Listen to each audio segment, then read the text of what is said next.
Dr. Gerald Epstein is here now to discuss how your profile can tell someone about your personality. We're already having some fun with this morning as you sort of size us up here. This is really fascinating. This is called morphology, correct? Right, yes. And what exactly is it? It's the science and the art of face reading, or the study of form.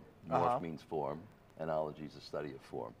And it's about 5,000 years old as a great diagnostic system in Western healthcare, Western medicine, and was the greatest diagnostic system we knew up until about the Renaissance time. And there are 4 different profiles of temperament, Yes. 4 different ways, and we're going to go through the first one. The first one is bilious. Right, and these 4 temperaments represent the inborn characteristics that you come into life with. So we're born with about 95% of our traits already in place. So those are already fixed at birth. And the bilious is someone who is, will is a major component, very strong will, and needs to be in charge, a boss, highly energetic. I'm laughing because you think I'm bilious, yeah. Ron's not bossy, though. Practical, though, too. Practical and energetic. And he particularly likes to pierce through. He has great attention to detail and cuts through right to the core of things.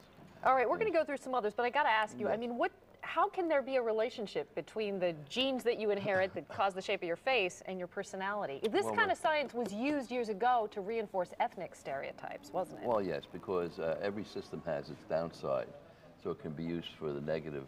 But basically, it's been used to help people find out who they are and takes away the blame and the guilt from people, because you're incomparable. Your face is the only one that exists on the earth.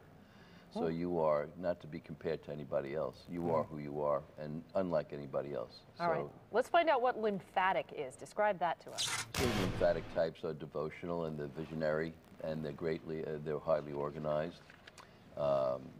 They can be accountants. They're very devotional, and so they're very accepting. Something that interests me, though, you said I'm bilious, but I will tend to be lymphatic as I get older, so my appearance will change. How will my personality change as my appearance changes? Will I just get more angry because my neck disappears?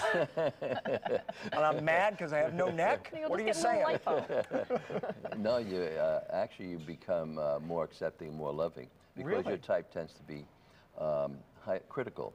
So you find, you are able to work long hours and be kind of highly organized that way, energetic, and you in fact are difficult for people who work with you, perhaps because you can't understand how come they can't keep up with you.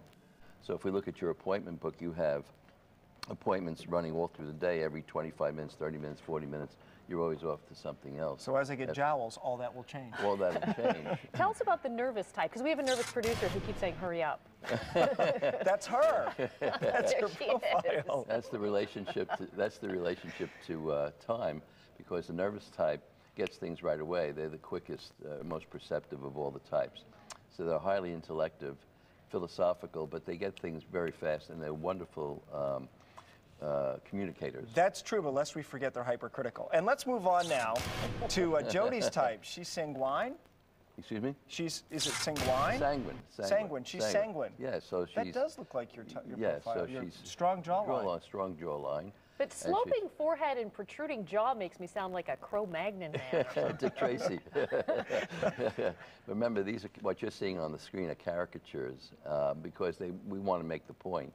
So we emphasize the areas that are strong, but you're determined, and you have a lot of strength. You're constitutionally very, very strong, and you're well off doing a lot of aerobic exercise. It's very good for you. She is action-oriented, and she's sort of territorial, like no one can touch your thermos full of hot chocolate. Well, she gets really upset about animal, she's like the lion. Really? You said I look like Pluto, though. No, Pluto means a hexagonal-shaped face. Your face is quite rare. And it's unusual to see You've got a rare like face. This. Yes. Yeah, especially when it does that. Very interesting. And so you're a great caretaker. I mean, you'd be wonderful to have as a friend, because you're a wonderful caretaker and very faithful and loyal. She is a good Just like a good dog. She really is. Not a dog. It's not Pluto the dog. It has to do with the geometrical shapes, because this is called divine geometry. And there are 12 face shapes in the world, and each one represents a geometrical shape. Yours is a hexagon. Interesting. And his is a trapezoid. I'm a trapezoid. Trapezoid Triangle. face. Dr. Gerald Epstein. Trapezoid. Oh, trapezoid this That's way. right. Thank you for joining us. It's been a pleasure. It's nice to have you here. And for more information on what the shape of your face says about your personality, you can log on to myfoxmy.com. Click on the Good Day tab. Coming up, she's a resident of